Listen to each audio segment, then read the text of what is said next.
Hey, everybody. It's exactly almost 2 p.m. Nice to be with you as we do the Trump Tyranny Tracker live with Olga Lautman from the Trump Tyranny Tracker and Zev Shalev here from Narativ. It's day 141 as we're tracking the authoritarian creep of the Trump administration. There's so much to cover. We were just saying before we got in the air, there's just so much news and so few hours in the day to cover it all. Really, I mean, I don't understand how do we get more hours to deal with this? I mean, it's just an onslaught of information, actions, and I mean, it's Yeah. about focusing, I guess, focusing on the actual tactics that, are extremely dangerous. Well, you've always taught me that it's always about flooding the zone is what they're trying to do, just to distract us and to overwhelm us. So, being aware of that is very useful. We just want to welcome everybody who's joining us: Mary Pearson, Bobby Porter, Georgine, A. Hofferkamp. Nice. Thank you very much for being here. We really appreciate your support every day on the Trump Tyranny Tracker. Also, tonight at 8 p.m., we'll be doing the first official seminar in our Authoritarianism 101, which is going to be all about creating the narrative and about creating the enemies, I guess, in both situations. This is critical for what authoritarians do. Absolutely. Authoritarians all use the same tactics. I mean, I know the tactics used in Russia, Belarus, and other dictatorships in Eastern Europe, but specifically understanding the tactics that they use and then having ways that we can push back is extremely important because there is a way to push back. And that's why this 8-week session is, I think, crucial for understanding what is happening, recognizing what is happening, and also having the tools to fight back. And luckily, I always say fortunately and unfortunately, Americans, never had to deal with dictatorships. So, this might be new for a lot of people who, just simply had the fortune, never to have to deal with something like this in this country. So it's at 8 o'clock tonight. People can still register if they want to before we get there. It's for paid subscribers of both the Trump Tyranny Tracker and Unmasking Russia and narrative.org. But if you're a paid subscriber to any of those, and we both have really good deals on right now, you can join us in this Google Meet seminar, which is 8 weeks long. Be incredibly valuable. If anyone's concerned about what's going on right now in America and the authoritarian creep, this will give you everything you need to understand what's happening and the tools and also the messaging around how to deal with all of that. So you can sign up at either at any of our blogs at Trump Tyranny Tracker or at narrative.org. We both have our sign-up sheets there, and then you have to register to get in. It's not going to be one of these Substack things. So please do And that. registration cutoff is at 7. We did a preliminary one last weekend. People were registering at literally like 8:01. By 7:30, I will send everyone the link to the Google Meet so they can join the session. Someone is asking, Kat M is asking, do you have to register for each Tuesday individually? At this moment, I think so, but I will work on figuring out if there's a better way to streamline and maybe put multiple sessions and then just have people check off which session they're going. But as of now, it's for each session. A lot of people have signed up already. So people, if you want to join soon, because there's going to be a point where it becomes too many for us to handle. So, if you're going to register today and early today. Let's move into the big story before 7. So Olga doesn't freak out before the show, before the seminar. Last week we started the Google Meet and literally I felt so bad because the first 5 minutes I'm still sending out a link for the last minute. No one noticed. You're such a pro. No one noticed. It was okay. But now you've told everyone. So, but everyone will be there and we'll be there on time and it'll be a great. Hi, Kevin. Lucky you in London. Yeah, people in London. There's also people in LA, which is really great to have people in LA, especially because we're always looking for the real, on the ground perspective. And this is where we're starting the show today. Multiple journalists covering immigration protests in Los Angeles have come under direct attack from law enforcement just in the last few hours. Australian journalist Lauren Tomasi was shot with a rubber bullet live on air while covering the protests, with footage clearly showing police aiming directly at her and her cameraman, despite visible press markings. CNN correspondent Jason Carroll was detained live on television by LAPD officers after clearly identifying himself as the press, and officers warned him not to return or face arrest, potentially violating California laws protecting journalists at protest scenes. 2 CNN camera operators were subsequently arrested, their status still unknown. Well, this is very clear authoritarianism tactics, all about suppressing the media. And a British journalist Mhm. also was injured and had to undergo surgery. So, look, I've covered a lot of protests over the decades and documented them, whether Kyrgyzstan, Russia, Belarus, Ukraine, you name it. And the fact that the U.S. is becoming so dangerous for journalists to operate. And I watched the video with the Australian journalist. I mean, literally Terrifying. the police officer looked at her as she's reporting. She wasn't even in a crowd. Like you saw, there was really nothing around her, and he shot straight at her. And the fact that we have, journalists, and this is, I mean, a humiliation for America to have international journalists, being shot on air, and with the Australian, I believe Prime Minister basically summoning the US, his US counterparts to discuss what is happening. This is extremely dangerous. And when you see these type of, blatant attacks on the press, who it is their obligation to be there and to cover what is happening and to tell the story to the world. I mean, this is their job, and it's extremely necessary in a democracy to have journalists who can safely report from, wherever they're dispatched without being shot or detained or arrested. Yeah, I mean, there's a lot of variation between being shot and being detained are two different things. Sure, journalists can sometimes be in the wrong place at the wrong time. Maybe there's reason to detain them briefly because they're in the line of fire or something like that, and they could be doing dangerous things. But shooting at a journalist doing her job is outrageous. I mean, this is not. I mean, we all know when you become a journalist, you're taking your life in your own hands, and you don't have any of the weapons or any of the normal protection that you would have if you were up against these armed policemen and these riot gear. And this woman who's doing her job as a civilian reporter and is being shot at from behind by a police officer in LA, where this is a First Amendment country. This is a country which protects the freedom of the press, and it's just abysmal that the police are doing it in such a violent way. I mean, sure, they could have, there's other ways of dealing with the media who are not maybe following the rules, or but to shoot at media, to shoot at the media, what is this? Who's really provoking all the violence on the streets? It's the authorities, it's the police. It's not the undocumented immigrants. It's not the protesters. It's not the journalists. It's the police doing it. Yeah, and look, I remember covering the George Floyd protest, and we had the same incidents. Mhm. I mean, look, this is freaking America. Like, people are supposed to feel safe to report here. And you have, I mean, on top of these incidents that were caught on camera, and I'm sorry, even detaining, I mean, he was reporting on air live with Laura Coates when he is saying, I am being detained. I mean, Yeah. they don't see him reporting on air, Well, Jason and Carroll's a very well-known guy. He's been around for a very long time. He certainly reported out of New York and LA. He's a very good journalist. This is not the kind of person that people wouldn't recognize as being a CNN journalist. really, he has very clear markings, Hmm. CNN. I mean, I Yeah. don't think journalists, they go to the field with extremely clear markings of who they work for, on top of having, press jackets and whatnot. And look, if this was an isolated incident or a set of incidents, it's one thing.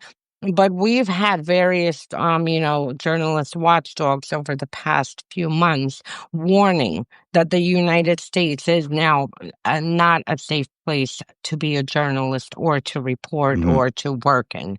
And I mean, so this goes to the bigger thing, that basically mimics, like I said, I've covered these protests forever.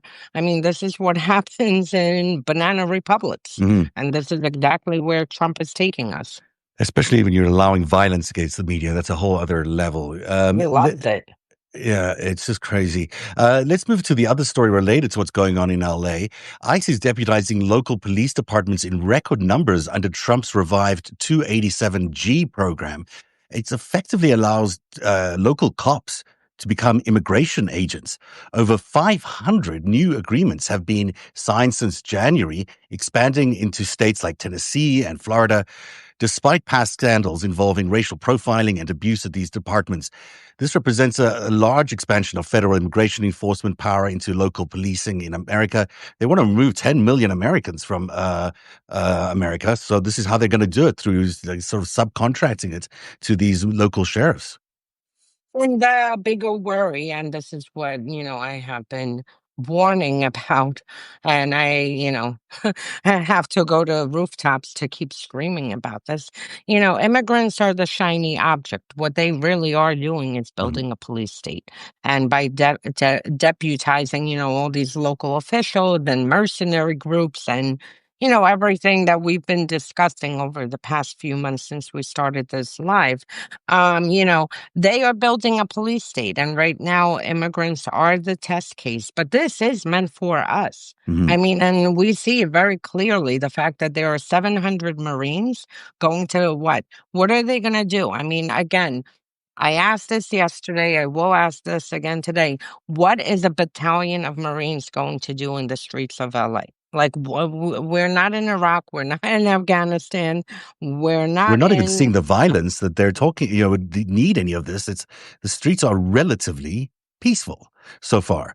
So, like, what's the reason to have Marines there at all? And we know Marines can be in different environments can be very dangerous. I mean, they're used to war zones. We know what the submarines It's can the do. most lethal force Hmm. on the planet. Yeah. There is absolutely no reason to have any military, and there is a reason that we have had these separations where U.S. military is not allowed to conduct, local law enforcement. And yes, so you turn on the media and see all this, protest porn, but this is isolated to a few blocks. It's not all of LA. I mean, this is like where you see the cars burning and, these protesters going back and forth with police. This is not happening across all of LA.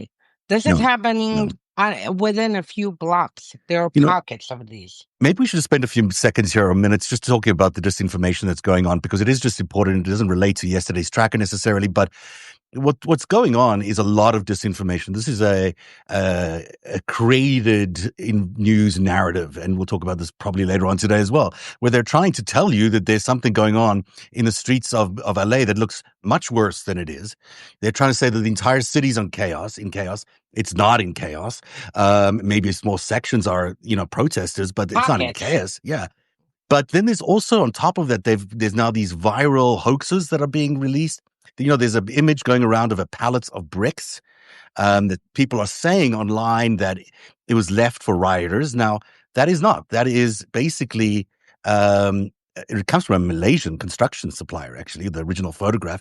But, it just shows you how that kind of viral image can suddenly spread so quickly, and everyone believes that, there's bricks being left around for the protesters to throw at windows, or, this is just not the case. It's not that the amount of awareness everyone needs to have right now in terms of what's disinformation, it needs to be very high, because this is really a narrative being spun right in front of your eyes.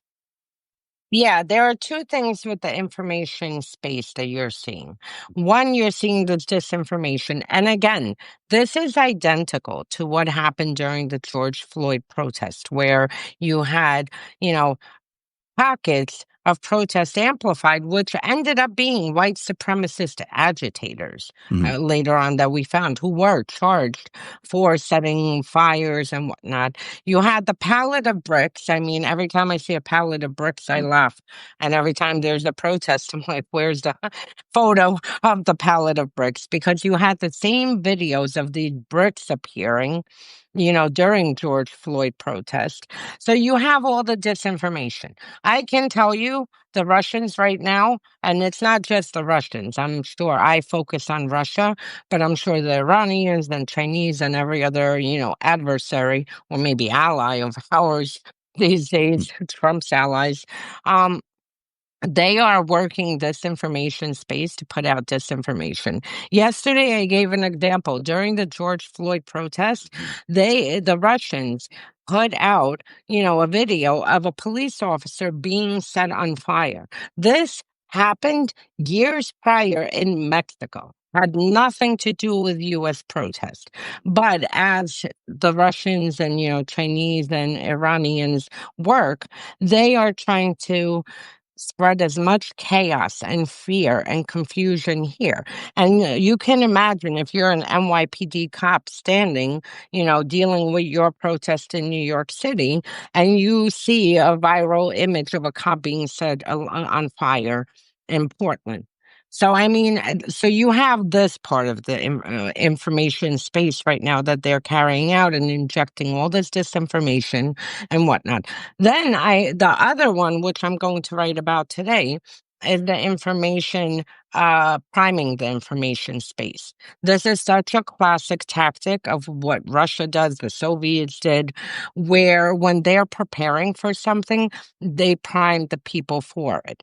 And here, you have literally everyone from the propagandist to the Trump, White House people, to all the agencies using specific wording, insurrection. There is no insurrection. There's nothing there in LA to overthrow any government.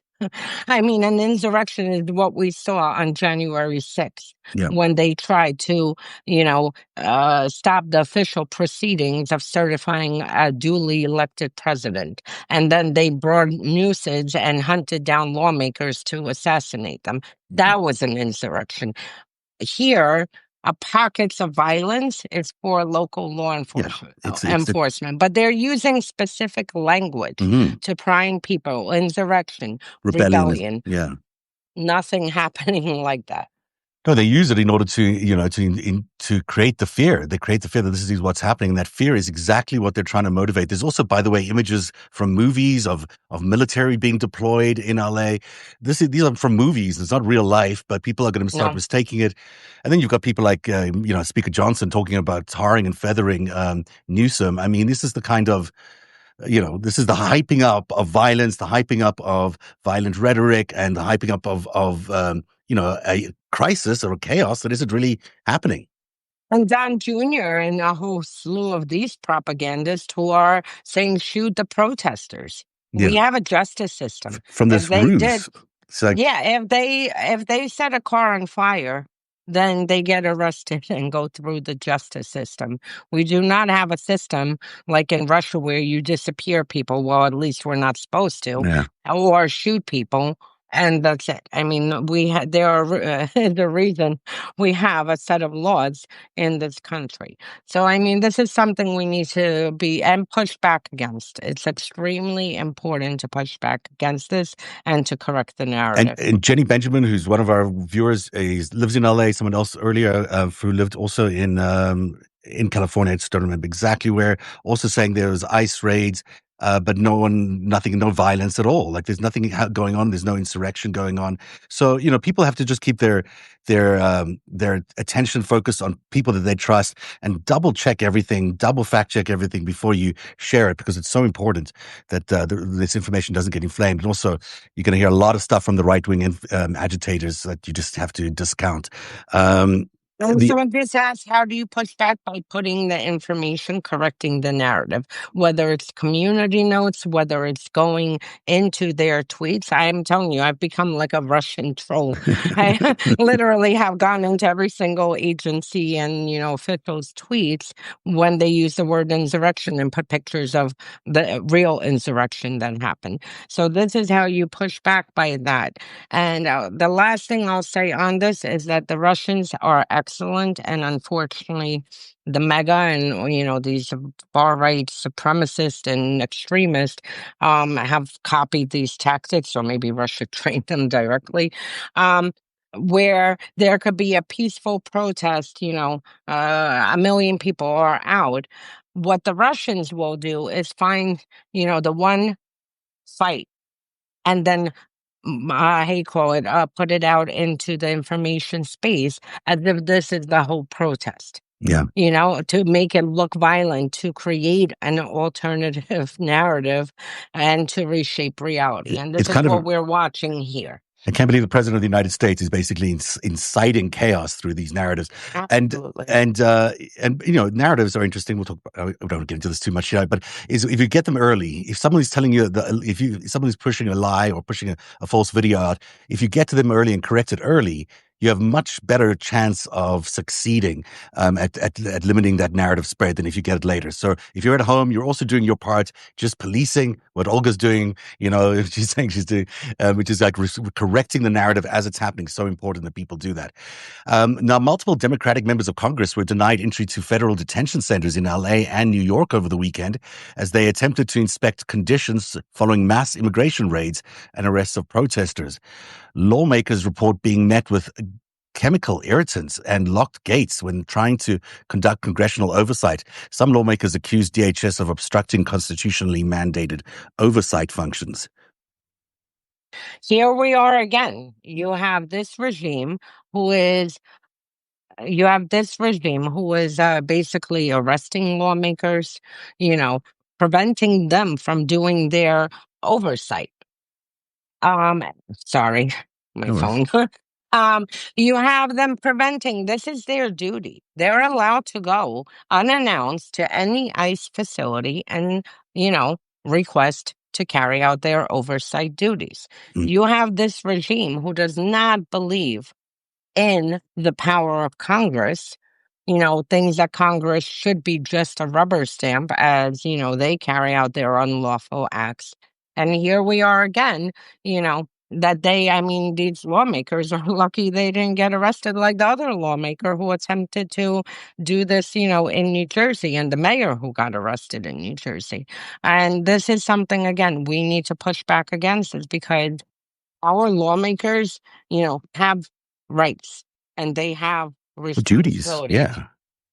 It's And their that's it. job, at the end of the day, their job, this is the checks and balances in our system. If you don't have the press doing the reporting, you don't have the congressional oversight that's required by the Constitution, you'll end up with a dictatorship. You'll end up with authoritarianism because no one's checking any of this stuff. It's, Yeah.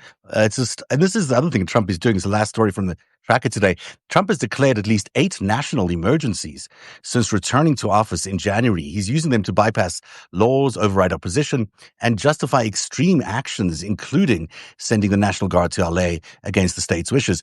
Legal experts say many of these emergencies appear manufactured to consolidate power and incite fear rather than address genuine crises. It seems, we've been saying that all along, but this is 8 emergencies. It's, he beats any other president. I think even Obama used a lot of these things, but not this much.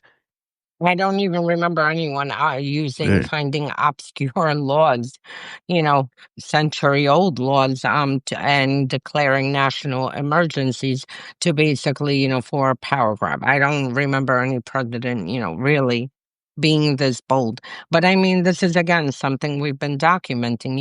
You create, manufacture an emergency. And the article that I'm linking it to, legal experts say some. I will go ahead and correct them and say all of these are manufactured emergencies. Yeah. There is no economic emergency. There is no immigration emergency. Yeah. There's no There, Venezuelan invasion. there's no invasion Yeah. from Venezuela. I mean, every single emergency he is manufacturing, Mhm. there is no emergency. And the point is to consolidate power and, to basically erase the checks and balances. And this is what a dictator does. I mean, honestly, like I keep repeating in Russia, I mean, Putin operates on emergencies. He got into office from blowing up apartment buildings Mhm. and creating a terrorist attack. And then, unleashing a set of emergencies then for the second Chechen war and to start, consolidating power. And I can't tell you how many times over the past decades he's used emergencies, including these, creating then laws like the foreign agents law, Mhm. where anyone who, disagrees or even questions anything, is deemed a foreign agent and basically a threat to the people. And I mean, this goes back to Soviet days. Putin, didn't invent anything. He's using, Soviet tactics. But I mean, this is extremely dangerous because, there is a reason we have Congress and we have, the judiciary, because if there is an actual national emergency, all three branches are Mhm. supposed to, come together, make sure that everything is, legally sound. Congress is supposed to approve the president's powers. And here, unfortunately, he has hijacked, Congress. We don't have a Congress at this Mhm. moment. And the judiciary, I mean, they're, terrified, frankly, for their lives and trying to keep up and push back as much as they can. But I mean, this is a dictator. Yeah. That's it. I mean, this is not when are we going to hit authoritarian, become an authoritarian state. We are one right now. Yeah, and that's even CNN, I think, said it in one of their pieces today that Trump is acting like an authoritarian. But as you point out, we are in an authoritarian state already. It certainly looks like that slippery slope is quite steep right now. That is the tracker for today. I think. Is there anything else you wanted to throw in before we leave for today? The only warning, and this is something I'm monitoring, it was in yesterday's tracker. There is a neo-Nazi group, and we've covered it before, the base, and they have become Yeah. extremely emboldened. The reason I want to throw it in with this, they're opening now paramilitary camps. A lot of their leaders trained in paramilitary camps in St. Petersburg. They're connected to the German neo-Nazi, chapter. And my worry is that with everything happening, that you can have Russia use these neo-Nazi groups to set off terrorist attacks, and to carry out operations on U.S. soil to inflame things further. So that's the Absolutely. only thing I'm monitoring them at the moment, and keeping track. We spoke about them a few months ago because they actually were organizing terrorist attacks in Ukraine, including assassinations. But now they've refocused back to the U.S. on top of, their operations for Ukraine. So it's something to monitor because I worry a lot that Russia will take this opportunity and, set off attacks in U.S. in order to further throw us into chaos. I have a story on Narativ.org today about Errol Musk, Elon's father, who was in Moscow for 48 hours. And, he was sitting there alongside Malofiev and Lavrov. And, I was reminded by the role that Malofiev has played in orchestrating these Orthodox Church, white nationalist kind of movements around the world for Putin, obviously for the Kremlin. But Malofiev is that oligarch who's done all that, and there's Elon Musk's father sitting right next to him, apologizing for basically what Elon Musk did over the last few days, saying what a mistake it was. And the whole image is worthy of another show, but I just, people should check out the article and just Yeah. understand how intertwined the Trump administration, MAGA, Russia, Orthodox Church, the base, all these white nationalist movements, how intertwined all that is. It's really one system. And with Malofeyev, we should do a separate show about him. I actually spent almost 2 years mapping out the SVR ring because he operates under SVR, which is Russia's Special Intelligence Services, and mapping out the SVR ring in Europe, working with journalists who then, did stories and exposed I'd love to these see that. people. And also in the US. Malofeyev works under SVR. He was instrumental in Russia's illegal annexation of Crimea using the, Orthodox Church and mercenaries. He worked very close. They work with both the mercenary groups, at the time, Prigozhin's and a few other mercenary groups, and also with the biker gangs where they, ran destabilizing operations in Poland and Serbia, and others. So, I mean, we really should do a show on him because good idea. he's key. And the last thing I'll say, he sent an operative into the United States and was funding an outlet of his. Oh yeah, this is a story. I did the story a lot. That in Massachusetts, I think, or was it in Pennsylvania? It was in Pennsylvania. Yeah, with Charles Bowsman. Yes. And he initially was sent here for specifically on Crimea, and to put disinformation on Crimea and Syria, eventually repurposed for U.S. 2016 election, ended up 2020, organizing an insurrection in Pennsylvania and attending the one in D.C., and then fled back to Russia. Yeah. So, I mean, Malofeyev is a very, very dangerous character, including the guy he works under. This guy, Leonid Reshetnikov, who used to be high-level SVR, and he's the one who runs these operations. Yeah, I mean, we could talk about Malofeyev forever, so I'm not going to. I was going to just add the Bowsman was basically, there's like the father of this renewed white nationalist movement. That's racist white nationalist movement. He held meetings at his barn with all these white nationalist groups. It was really he fostered this whole environment. So that's all part of Malofeyev. Russia and the Nazis. We have a lot to talk about on this guy, apparently. That is the Trump Tourney Tracker for today. We'll be back at 8 o'clock tonight with our first session of the Authoritarianism 101 course. And I'll be back in just about 30 minutes from now with Dean Blundell, and we'll be doing the 5 stacks. So I hope everyone will join us for that. And we'll see you tonight, Olga. Thanks very much. Later. Thanks very much for being here today, everybody. We'll see you later. Bye-bye. Bye.